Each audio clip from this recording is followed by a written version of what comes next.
Hello la team, c'est Mike. Aujourd'hui, on va sauver le monde. Le monde de DBZ a besoin de nous. On a été invoqué par Shenron. Comme vous le voyez, c'est magnifique. On sait même pas pourquoi. On sait juste qu'il y a un problème dans l'espace-temps. Quelqu'un est en train de modifier toute la timeline de DBZ. On nous invoque, nous là, Mike McFly, pour aller sauver le monde de DBZ. Mais comment on va faire ça? J'en sais rien, mais on va voir ça ensemble, juste après le générique. On y va. Here we go.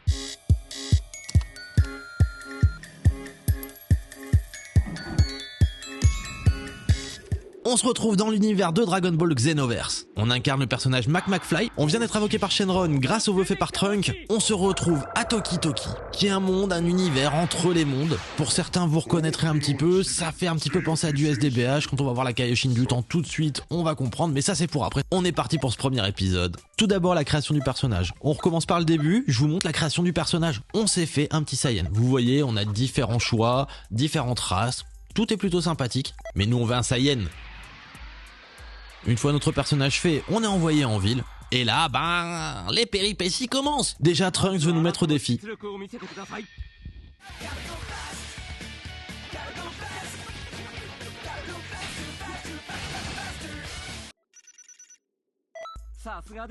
L'univers de DBZ a besoin de nous. Là, Trunks nous fait tout un speech pour nous expliquer qu'il est policier du temps et qu'ils sont en train de régler des problèmes qui apparaissent comme ça dans les timelines, on ne sait pas comment. Et bon, il ne savait pas quoi faire, donc il appelle un mec comme ça au hasard par Shenron. C'est Bibi. Ouais, c'est ça, c'est Bibi. Là, il nous pose un peu la question quand même pour savoir si on est ok pour aller sauver le monde. En même temps, on va pas lui dire non. Il nous dit d'aller faire un tour en ville, d'aller voir quelques policiers du temps et de revenir le voir. Vous verrez, voir les policiers du temps, c'est relou. J'ai fait 3 fois le tour de la ville. J'en pouvais plus. Mais bon, c'est sympathique, on découvre la ville. Il y a des boutiques, on verra ça après, il y a des endroits où on peut faire des quêtes, on va y passer du temps parce qu'on va devoir farmer. Vous verrez tout ça juste après. Petit aparté, on est sur PS3, c'est pour ça l'image est un petit peu dégueulasse, mais je me dis ça fait 10 ans, enfin là on est sur la 11e année, il était temps de refaire un petit peu ce jeu, on est sur un demi-vintage, je me suis dit que ça pouvait être sympa. 3 fois que je fais le tour de la ville, j'arrive pas à trouver le dernier patrouilleur, je deviens dingue. Et il nous le faut pour aller retrouver Trunk, il nous le faut. Il est là. Enfin, on va pouvoir continuer. Allez, on lui parle et on va continuer nos missions. On va enfin pouvoir débuter le mode histoire. Allons sauver la timeline de DBZ comme le ferait Loki avec le TVA. Et on revient enfin voir Trunks parce qu'il était temps. On commence la quête principale. Trunks nous présente brièvement le nid du temps où sont conservés tous les parchemins du temps. On découvre que de certains parchemins émanent une fumée négative, une fumée sombre comme ça. On visionne le parchemin et on découvre avec horreur que la chronologie du temps est en cours de modification. Trunks nous envoie sur les lieux pour ce premier problème qui est la victoire de Raditz sur Goku et Piccolo. Vous imaginez si Raditz avait gagné dès le début? La série DBZ elle aurait pas été loin. Hein. Je vous le dis, ça n'aurait pas été loin du tout. Donc nous, McFly, on arrive sur place, on tatane Raditz et bien sûr, victoire. Ouh, pop it up. Un petit gain de niveau par-ci, et c'est bon, on continue, la timeline revient en place, l'histoire continue, et nous retournons au nid du temps.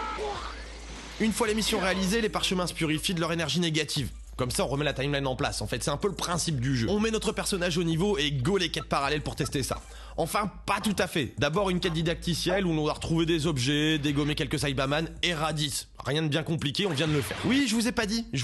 Je suis une quiche de base en jeu de combat. Donc pour l'instant c'est facile mais ça va pas tarder à se compliquer. Je le sens que je vais me faire défoncer. Je le sens. Grâce à cette victoire on obtient notre premier rang Z, le niveau le plus élevé des réussites des quêtes. Donc ça c'est vraiment cool. En revenant à Toki Toki, on découvre Piccolo qui nous fait une fausse joie. Monsieur, dans sa grande mansuétude, nous propose d'être son élève. Et 10 secondes après il nous sort: ah oui mais non t'as pas le niveau. Allez, retourne chez ta mère. Ouais bah non, hein monsieur Piccolo, faut pas abuser quand même hein. Bref, on va continuer de farm. La première quête se passe bien, on continue avec la quête de Raditz et là, on se fait défoncer.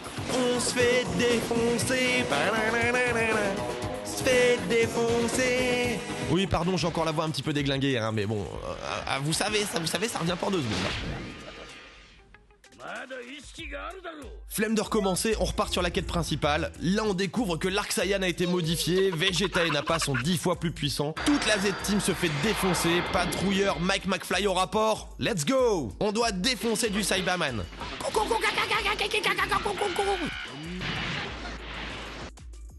Voilà, c'est fait. On gagne un level, on revient à Toki Toki. Et v'là-t-il pas que quelqu'un qui nous a pris de haut tout à l'heure, Monsieur Piccolo. Bien sûr, on va le défoncer. Bien sûr, hein, on va pas se faire avoir par Piccolo non plus, faut pas abuser. Et une fois ratatiné, là, Monsieur Piccolo devient notre maître. Bon, pour l'instant, on va vite changer de maître, hein, je vous le dis. Et il nous offre une petite attaque, l'explosion maléfique. C'est sympa. Allez, on continue. On reteste la mission de Raditz et devinez quoi, cette fois-ci, on s'y prend bien, on défense Piccolo, on enchaîne Goku. Enfin, Raditz enchaîne Goku et un petit Gohan qui va pas faire long feu apparaît. On gagne. Ça y est, on gagne, enfin! De retour à Toki Toki, on équipe l'âme Z de Gohan et on continue de farmer en retournant aux quêtes parallèles. Je me rappelle que dans mes souvenirs, il y a une quête qui permet de drop des boules de cristal en battant un gardien du temps qui pop à partir du moment où on fait certaines actions dans le bon ordre. On teste ça et coup de bol, le gardien du temps il apparaît et on chope la boule de cristal. Bien sûr, on la chope si on arrive à terminer la quête complète. Ah bien sûr hein. Donc on continue, on déglingue Gohan, ça énerve notre Piccolo qui s'en mêle, on déglingue Piccolo et Goku s'en mêle aussi. Il n'aurait pas dû car bien sûr on déglingue Goku. On gagne notre boule de cristal et des techniques mais rien de particulier, on continue. On farm pour level up et bien sûr essayer de gratter d'autres boules de cristal. Mais ce sera pas pour cette fois. Pas grave, d'autres missions nous attendent où on déglingue tout et là un petit Gohan apparaît, on va pas lui laisser le temps de réagir. Allez hop, un nouveau rang Z, ça fait plaisir, on up c'est cool, mais par contre rien. Pas de technique, pas de bonus, rien du tout. On up notre perso et on retourne farmer les quêtes parallèles. Car il y a pas mal de trucs sympas comme des pneus ou même le Kamehameha drop. Alors on lâche rien, on y va. Bon bah le résultat est le même, on up de niveau mais toujours pas de technique. C'est relou. Ah bah tiens, Krillin est apparu à Toki Toki, il nous propose de devenir notre maître. On lui dit non, hein. on va pas dire oui, mais bon après, petite réflexion... On y retourne et on va le tataner. On va tataner Krillin, de toute façon c'est la victime parfaite Krillin. Il est pas très difficile à battre, il devient notre maître, on gagne rien de particulier, sauf la technique du combo d'Orin. Ouais, voilà, allez.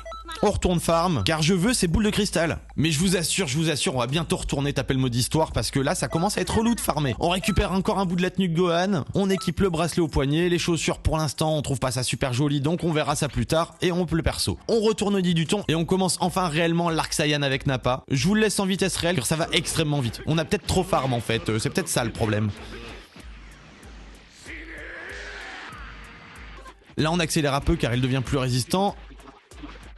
Et là, qui c'est qui arrive? Notre bon Goku et Vegeta qui s'en mêlent. Et en plus, il est déjà possédé par une énergie sombre. Ah, ça va peut-être être compliqué? Non, je vous assure, ça va pas être compliqué. Goku s'occupe de Vegeta, nous on finit Nappa. Sauf que lui aussi se fait posséder et comme ça d'un coup il regagne tous ses points de vie. Non mais on est où là? Il devient un peu plus résistant. Mais ça change rien à son destin, on l'explose. On enchaîne avec Vegeta, par contre lui nous fait bien mal. On arrive à s'en sortir, mais on galère un peu. Il nous reste moins de 15% de PV, c'était chaud, heureusement la cinématique se lance. Et c'est une victoire. On enchaîne directement avec la suite de l'histoire où c'est Vegeta Ozaru qui nous attaque. Là ça va pas être la même, je le sens. Il a vraiment une grosse armure mais pas le choix, il faut le tataner. Allez. Au final pas si difficile que ça, Krillin lui coupe la queue et on n'en parle plus. Un petit rang Z qui fait plaisir et on enchaîne parce qu'on est bien parti. Là pour ce dernier combat contre Vegeta, il tape fort et on voit les PV descendre dangereusement. Il faut réussir à l'enchaîner sans qu'il nous touche. Heureusement McFly est dans la place et on le dégomme. L'histoire reprend son cours. Au final l'Arc Saiyan fut une formalité en fait. De retour au nid, Trunks nous présente la Kaioshin du temps, ainsi que Toki Toki, l'oiseau légendaire qui a donné son nom à la ville. Vous savez, la ville de Toki Toki, l'oiseau Toki Toki. On nous informe qu'à Duo parcourt le temps pour modifier la timeline, et bien sûr, on va les chercher. Mais avant de faire quoi que ce soit, on va augmenter nos attributs avec tous les niveaux qu'on a up lors de l'Arc Saiyan, en espérant que ce soit suffisant pour l'Arc Freezer. Spoiler tout de suite, non. Ça va encore farm sévère, mais on va se le faire en accéléré, je vous le dis. On va checker les nouvelles quêtes parallèles, et bien sûr, on s'en fait quelques-unes. D'abord, on déglingue des Saibaman. Et pas que, ils appellent des renforts, et ces renforts c'est des... Saibaman. Ouais, c'est des Saibaman. Mais ça s'arrête quand? C'est pas possible les Saibaman. Je fouille les zones car la mission se termine pas, mais quelle galère. Ah, enfin, on les trouve ces petits sacripants. Encore du renfort, mais c'est quoi cette fois encore? Toujours des Saibaman? Bon oui, toujours des Saibaman, ils sont un peu plus coriaces, mais on arrive quand même vite à bout, ça reste que des Saibaman, hein. Ah bah ça alors, encore du renfort, et du renfort de Saibaman. Et on change juste la couleur en continu. Enfin, on les a tous eus, et on gagne. Hurrah! C'est plus la ligue. Mais tout ça pour ça?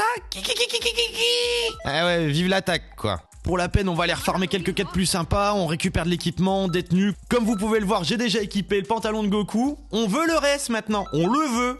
Alors on fait quoi? on farm. Vous inquiétez pas, on va vite aller exploser l'arc Namek. On va changer de maître aussi en passant du petit Krillin au grand Vegeta. Car je veux ses attaques. Je sens que ce sera utile dans des arcs futurs. Je veux ses attaques de Vegeta. On kiffe Vegeta, c'est le GOAT. Je vous fais le tour de nos attaques mises à jour. Comme vous le voyez, il y a des trucs sympas. À partir de maintenant, je vous passe les moments de farm. Du moins, je vous les passe en accéléré. Enfin, on se dépêche pour faire les moments de farm, pour se concentrer sur l'histoire principale. Sinon, on va jamais s'en sortir. Je vous montre les attaques, où on en est, ainsi que la tenue de Goku. Et on est parti pour Freezer et son armée. Normalement, avec tout le farm qu'on a eu et tout le up, plus sur la récupération de boules de cristal, tout ça, normalement ça devrait aller. On n'a pas encore toutes les boules de cristal, on les aura sûrement pas dans cet épisode, mais dans le prochain j'espère bien qu'on les aura. On s'équipe, on up de level, on farm, on s'équipe, on up de level, on farm, on s'équipe, on up de level. Vous connaissez la technique et on va enfin pouvoir continuer de farm. Oui, de farm. Allez. J'arrête de farm, on reprend la trappe principale, c'est ton heure Freezer. On part à l'attaque du commando Ginyu, on commence par eux. Je vous avoue, il me met un peu mal. Heureusement que j'avais quelques heures de farm auparavant. Oui, je dis bien quelques heures, hein. Là il y a au moins 3 heures de farm que je vous ai passé en très peu de temps. Allez, on se concentre un peu, le combat reprend, je maîtrise. Enfin, c'est ce que je pensais. Ça, on en reparle après. Et voilà, un Ginyu. Ginyu, il arrive comme ça et bim, il me prend mon corps, le corps de Mark McFly. Il se permet de faire ça. Bon, en tout cas, c'est une galère, dur combat. On retourne au nid du temps. On va essayer de faire up nos niveaux là par rapport à tout ce qu'on a déjà gagné. On va augmenter un petit peu nos attributs. Et on est reparti pour une mission qui me semblait simple de base, mais qui va s'avérer très chronophage. Pour finir sur un Krillin qui meurt et on perd. Bah oui. Hein. Krillin, notre bonne victime. Bon, allez, retour à Toki.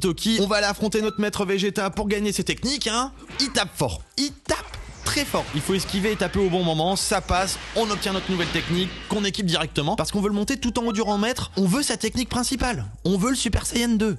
Je vous passe le tour rapide des boutiques parce qu'il n'y a rien. Ça me fait penser qu'il faudra que j'achète dans le futur la recharge de ki automatique. Ça peut être utile à moins que je la chope dans une mission entre deux. On verra ce qui se passe dans une future vidéo. Pour l'instant, on continue. On va finir cet arc Freezer aujourd'hui, je vous le dis. Et bien sûr, on refarm pour passer le vaisseau de Freezer et défendre Krillin la victime. On up de niveau. À force de farm, je me suis dit, on va retourner affronter Vegeta vu qu'on a bien utilisé sa technique. Peut-être on a monté de niveau de maître. Pourquoi pas, hein, on va peut-être réussir à l'avoir. Le combat est franchement compliqué, on a très peu de vie et Vegeta en Super Saiyan. Bonne galère. Mais au final, on gagne de justesse. Bien sûr, on s'équipe de la technique de notre maître. Et on continue. Et on continue quoi? De farm. Et on va farm pourquoi? Parce que je veux la technique du Kaioken x20 de Goku. Je sais, elle ne me sera pas forcément utile vu qu'on va spécialiser notre perso un peu dans les Kikoa. Mais c'est le Kaioken, on le veut, c'est tout, son aura rouge, on le veut. Mais pas que ça, on veut aussi sa tenue. Et comme les deux sont à peu près dans la même mission, bah on y va.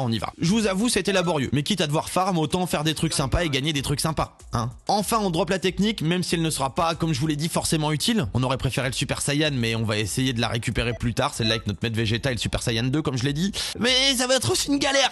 Ah là, les galères elles vont commencer là. Comme si on n'avait pas déjà assez galéré pendant quelques heures à farm des trucs pour rien. Hein, bah non. On équipe nos derniers points d'attribut et après 2 heures de farm acharné, on se sent bien et prêt dans notre nouvelle tenue. Bien sûr, on refarme encore un petit coup au cas où, hein, voilà. Et on repart dans l'inventaire principal avec notre Kaioken x20, nos attaques de fou et notre tenue de Goku. On peut pas perdre, on ne peut plus perdre. On repart taper du sbire de Freezer, 15 minutes de KO de sbire, interminable, tout en protégeant Krillin, qui se fait taper, mais ça finit bien. On y arrive pour cette fois. Et Vlatipa que Gildio arrive, allez, on est reparti, après l'avoir bien tapé, il part, et on continue de retaper du sbire pendant je sais pas combien de temps. Il ne faut toujours pas que Krillin meure, hein, mais là, comme vous le voyez, ça devient compliqué. Regardez sa barre de vie à gauche, c'est chaud. Faut que j'accélère, Krillin il va mourir. Allez, Krillin, tiens bon. Et bah non, il est encore mort, mais c'est pas possible. Allez, on recommence, on tape les sbires, Gildo arrive, on reste à côté de Krillin tout le temps pour empêcher que les autres le tapent, et on y arrive, enfin, hurrah! C'est plus laïque! Non mais oh, ça va rien! On sort du vaisseau, Ginyu apparaît avec notre corps. Et qu'est-ce qu'on va faire d'après vous? Eh bien, on va taper McFly, c'est pas possible, on va taper notre corps. Et bien sûr, on va le récupérer à la fin, parce qu'il faut le récupérer. Après moult échanges de corps, on va y arriver, Ginyu finit enfin par reprendre sa place. Et pas n'importe quelle place, sa place de crapaud. On arrive à un tournant de l'histoire, enfin. Là, 2 individus sortis de nulle part, voilà, comme ça, là, qui ressemblent à des démons du Daimakai. Ils se pointent comme ça. Qu'est-ce qu'ils foutent là, eux? Bon, qu'est-ce qu'ils foutent là? Je pense qu'on l'a assez compris. C'est eux qui distillent l'énergie négative, hein. Je pense que c'est assez simple à comprendre. On affronte le premier qui s'appelle Mira. Loin d'être facile à vaincre, franchement, une petite galère. On l'enchaîne. Heureusement, il réagit pas beaucoup, mais le moindre coup, les PV, ils en prennent un coup, mais de ouf. Il fait très mal. Une fois vaincu, on retourne au nid du temps pour en savoir plus avec Trunk et la Kaioshin. Il nous explique un peu les histoires, voilà. Moi, jeune, un peu présomptueux, je me dis que je suis assez fort pour aller affronter mon maître Vegeta maintenant, à son plus haut niveau, au sommet de sa forme. Je vous laisse juger. Bon, on a compris, hein, on réessaye. On se fait défoncer, c'était plutôt clair. Là, c'était plutôt clair. Pour la peine, on va farm et on augmente son level. J'ai un but, aller chercher ce Vegeta. On veut sa technique. On reprend le mode histoire et on va enfin pouvoir se mesurer à Freezer sous toutes ses formes. Je vais vous avouer que vu le up de niveau avec les quêtes annexes, tout ça n'a pas été si difficile que ça. Même si, forcément, c'était assez long. Freezer reste l'antagoniste, donc forcément, les combats étaient un petit peu à rallonge. Et on arrive sur une nouvelle mission. On doit protéger Goku qui fait un Genki Dama et on doit éviter que Freezer le tape. Bon, on va le protéger, hein. Voilà, on le protège, c'est bon. Après, Krillin meurt, comme d'hab. Goku face à face avec Freezer, il le rétame, il le déglingue. Et c'est bon, retour au nid du temps, gros combat pas trop difficile au final. Le plus chiant en fait c'était le vaisseau. Le vaisseau là avec ses sbires là, ils m'ont rendu fou ces sbires. Et encore une fois, pourquoi? Pour protéger cette victime de Krillin. Ah, c'est pas possible. Allez, retour au nid du temps où la Lakaio nous félicite, mais elle nous fait comprendre que ce n'est que le début des problèmes. Comme nous le signifie ce visage menaçant là qui apparaît là, ce visage là. J'espère que cette vidéo vous aura plu. On retrouve McFly lors d'un prochain épisode contre Cell et Boo. Et bien sûr, pour savoir qui sont ces antagonistes du Daimakai, on va remettre la timeline de Dragon Ball à sa place. Je vous le dis, on va faire ça ensemble. McFly, patrouilleur du temps au rapport. À la prochaine. Tchuss!